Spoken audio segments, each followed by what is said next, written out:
Nasrapur police स्टेशनच्या गुन्ह्याकामी पुणे ग्रामीण पोलिसांनी 14 दिवसात तपास पूर्ण करून त्यात सर्व FSLचे reports, DNA reports, medical reports, scientific evidence सगळा कलेक्ट करून दोषारोपपत्र दाखल केलं.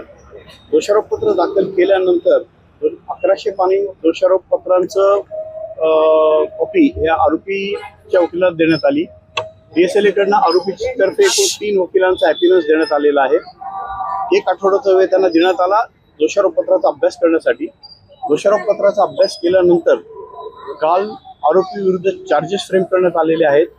चार्जेस फ्रेम करण्यात आल्यानंतर कोर्टाने ह्या घटनेचं गांभीर्य, या गुन्ह्याची व्याप्ती आणि या गुन्ह्याचा समाजावर होणारा परिणाम विचारात घेता या गुन्ह्याची दररोजच्या दररोज जलद गतीने निर्गती करण्यासाठी दररोज याची सुनावणी ठेवण्याचा तसंच इन कॅमेरा सुनावणी ठेवण्याचा आदेश पारित केला आहे.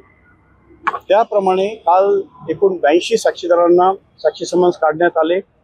पुणे ग्रामीण पोलीस व त्यांच्या पथकाने बऱ्यापैकी समन्स सर्व्हिस केलेली आहे. त्यापैकी एकूण 6 साक्षीदारांची सरतपासणी आणि उलट तपासणी आज कोर्टात नोंदवण्यात आलेली आहे. या बालिकेचा इन्क्वेस्ट पंचनामा जो करण्यात आला होता त्या इन्क्वेस्टचे पंच, त्या बालिकेची आई, फिर्यादी, तिचे वडील, त्यानंतर काही पंच, ह्या बालिकेला शोधण्यासाठी ज्या लोकांनी प्रयत्न केले त्या टीममधले लोक, असे 5 साक्षीदारांची आज सरतपासणी आणि उलट तपासणी पूर्ण झालेली आहे.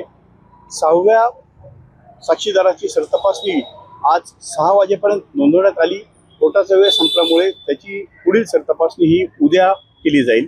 उद्या पण प्रॉसिक्युशनकडनं सुमारे 5 ते 6 विटनेस हे एक्झामाइन केले जातील. यात प्रॉसिक्युशनचा पूर्ण प्रयत्न असेल की लवकरात लवकर ही ट्रायल संपवून एक लँडमार्क केस म्हणून त्याचं जजमेंट मिळवणं आणि पीडितेला व तिच्या कुटुंबियांना न्याय मिळवून देणं आणि समाजाला एक चांगला संदेश देणं हा यामागचा हेतू आहे. यासाठी प्रॉसिक्युशन प्रयत्नशील आहे.